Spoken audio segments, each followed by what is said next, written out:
Hi, and welcome to your 17th lecture in Russian for Complete Beginners, in which we will focus on learning how to use nouns in the accusative case and how to talk about food and drink. Now, so far, we have studied two cases, nominative and prepositional. We actually have already studied personal pronouns in the accusative case in lecture 6. Those were forms that were used in sentences such as "What is your name?" Как тебя зовут? Now remember that the question for "what is your name" in Russian literally translates as "how do they call you?" The accusative case is used here because the main usage of this case is to talk about the direct object. We have seen before that the structure of a sentence in Russian is subject, verb, object, as in I read a book. Now I here acts as a subject and is used in nominative case, and book here will be in accusative case because we are directing an action of reading onto it. More examples would be verbs such as to watch, as in to watch a film, to drink, as in to drink coffee, and so on.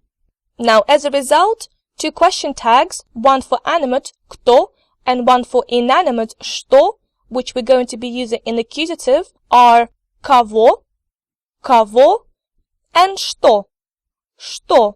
Now we can see that the question tag for inanimate object remains the same, and we'll find out why in a second.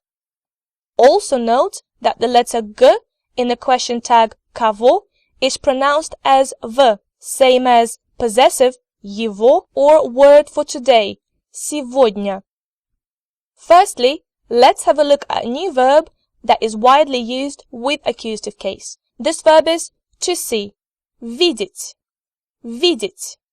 We know that this verb is a second group verb because of je in front of its infinitive ending. However, notice a slight change in its stem where consonant d turns into j in I form. Let's go through these forms together. Please repeat after me.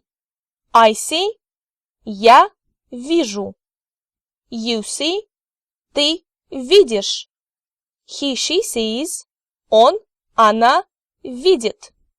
We see, мы видим. You see, вы видите. They see, они видят. Excellent, well done. Now here are some more examples of verbs used with accusative case, such as to watch, смотреть, to read, читать, to listen, слушать, and to study, изучать. As a result, to ask a question, who do you see, we will bring in the question tag кого and the appropriate form of the verb to see. Кого ты видишь?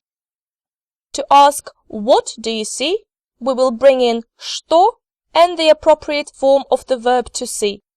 Что ты видишь? Also, please note that in the I form, the ending is U and not U because of the 7-letter rule, which restricts the vowels that can follow consonant Z. The important thing to remember about accusative case is that it is the only case in Russian which makes a distinction between animate and inanimate objects.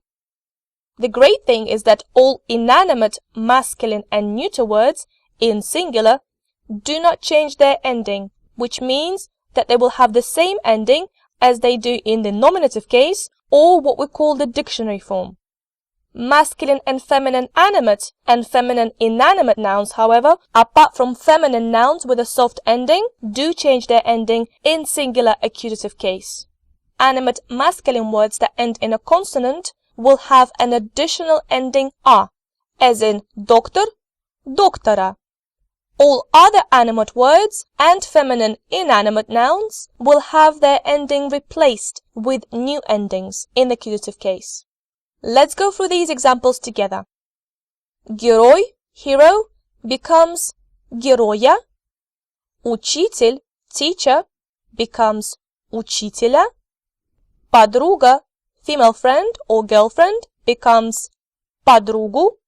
Героиня, heroine, becomes героиню. Дочь, daughter, remains the same, дочь. Книга, book, becomes книгу. Земля, ground or earth, becomes землю. Ночь, night, remains the same. Ночь. Let's have a look at two examples at the bottom. Я читаю журнал. I am reading a magazine. Она не понимает его брата. She doesn't understand his brother. Please note that журнал is a masculine inanimate noun that has kept its nominative case ending, whereas брат is masculine animate word that changed its ending to a in accusative case. Let's see how we can use it in a conversation. I will read the dialogue till the end first and then translate it. Вчера я была в гостях. Кого ты там видела? Я видела Андрея, Ольгу и Михаила. Как у них дела? Хорошо. В августе Ольга была в отпуске в Англии. Она очень любит оперу и архитектуру и каждый год отдыхает в Лондоне. А Андрей? Сейчас он учится в университете. Что он изучает? Он изучает немецкий язык и литературу. Ему очень нравится лингвистика. А Михаил был один? Да, его жена была на работе. В пятницу Михаил смотрел новый фильм в кино, и весь вечер он рассказывал о нем. Yesterday I was at a house party. Who did you see there? I saw Andrei, Olga, and Mikhail. How are they doing? Good. In August, Olga was on holiday in England. She loves opera and architecture very much, and every year she relaxes in London. And Andrei? At the moment, he is studying at university. What is he studying? He is studying German language and literature. He really likes linguistics. Was Mikhail on his own? Yes, his wife was at work. On Friday, Mikhail watched a new film in a cinema, and he was telling us about it whole evening. Note the use of the phrase в гостях, which can stand for being at someone else's house or being at a house party. Also note the change that happened to endings of proper names Andrei, Mikhail, and Olga that are all animate. Proper names decline normally, just like all the other nouns.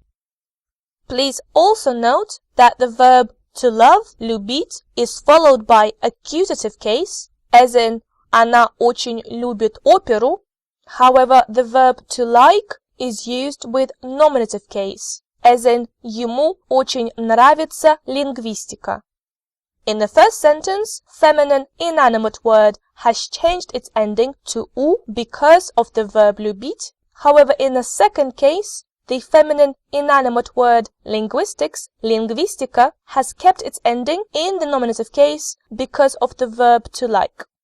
Also note the use of the number один, one, which can also stand for being on your own or by yourself. In the question, а Михаил был один? Was Mikhail on his own? Now, let's see what happens to plural nouns in the accusative case. Now, the good news is that none of the inanimate nouns change their ending in plural. They all keep their nominative case endings.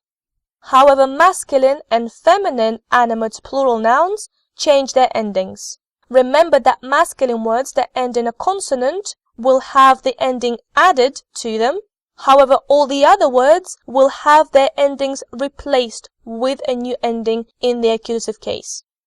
So, доктор becomes докторов, герой becomes героев, учитель becomes учителей, подруга becomes подруг, героиня becomes героинь, дочь becomes дочерей. Now please note the unusual thing that happens with feminine plural nouns that end in a. They lose their last vowel, so we call this ending zero ending. This is quite unusual since we are used to seeing feminine words ending in a vowel. Let's have a look at some examples at the bottom.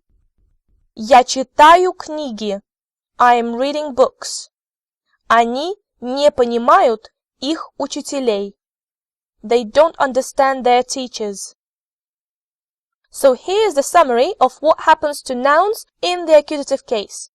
We have already studied personal pronouns in the accusative case in lecture 6, so we don't have to memorize them again. Here is an example of their usage. Как тебя зовут? Меня зовут Ольга.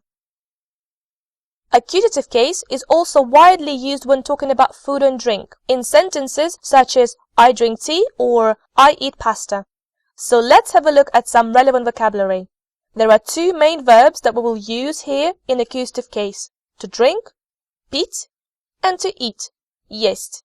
Now we have already come across the verb pить in lecture 15, and we have also come across the verb есть in possessive constructions such as у меня есть машина. This verb also has a second meaning which stands for to eat. Both of these verbs are irregular and their conjugations are gonna have to be memorized. Let's go through them together. Please repeat after me. To drink, пить. I drink, я пью. You drink, ты пьешь. He, she drinks, он, она пьет. We drink, мы пьем. You drink, вы пьете. They drink, они пьют. I eat, я ем. You eat, ты ешь. He, she eats, он, она ест. We eat, мы едим. You eat, вы едите. They eat, они едят. Excellent, well done. Now let's go through these new words together. Сок, сок. Вода, вода.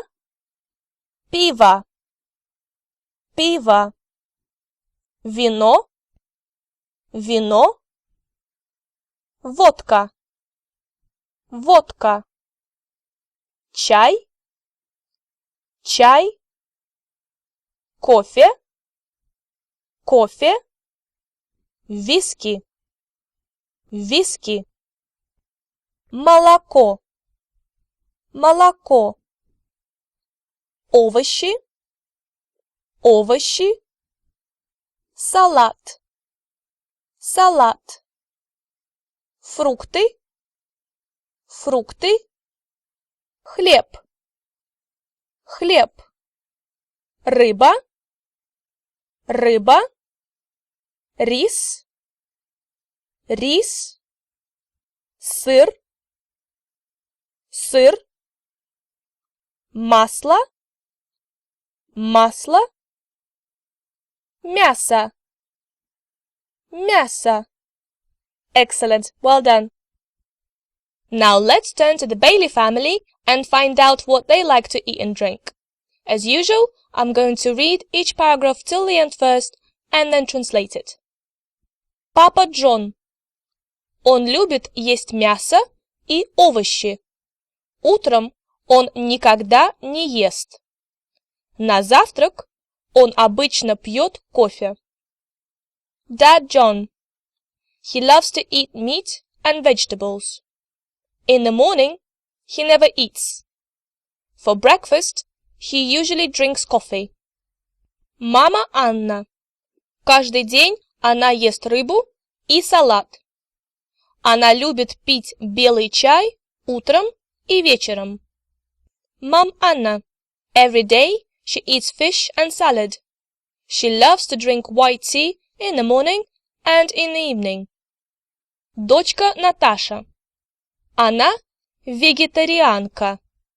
Вечером она ест очень мало. Она пьет воду весь день. Daughter Natasha. She is vegetarian.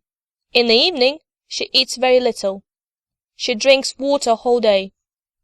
Сын Максим. Он очень любит фрукты и сок. На обед он ест сыр и черный хлеб. Son Maxim. He really loves fruits and juice. For lunch, he eats cheese and black bread. бабушка Элизабет и дедушка Ричард. Им очень нравится пить кофе и белое вино. На ужин они обычно едят мясо и рис. Grandma Elizabeth and Granddad Richard. They really like to drink coffee and white wine.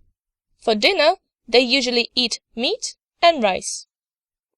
Now please note that whenever we use a verb with the word never, as in утром он никогда не ест, we always have to keep the double negative with a negative particle не. Никогда не ест. Also note the use of nouns завтрак, breakfast, обед, lunch, and ужин, dinner, with preposition на. So на завтрак becomes for breakfast, на обед becomes for lunch, and на ужин becomes for dinner. Черный хлеб stands for rye bread, which is traditional bread in Russia. Excellent, well done. In this lecture, you have learned how to use nouns in the accusative case and how to talk about food and drink. Overall, including the additional vocabulary in the supplementary materials attached to this lecture, you have familiarized yourselves with 23 new Russian words. As usual, remember to download supplementary material, which contains additional new vocabulary and some common plural exceptions in the accusative case, as well as the Test Yourself file, which contains exercises designed to reinforce new information covered in this lecture. Thank you for today, and speak to you soon.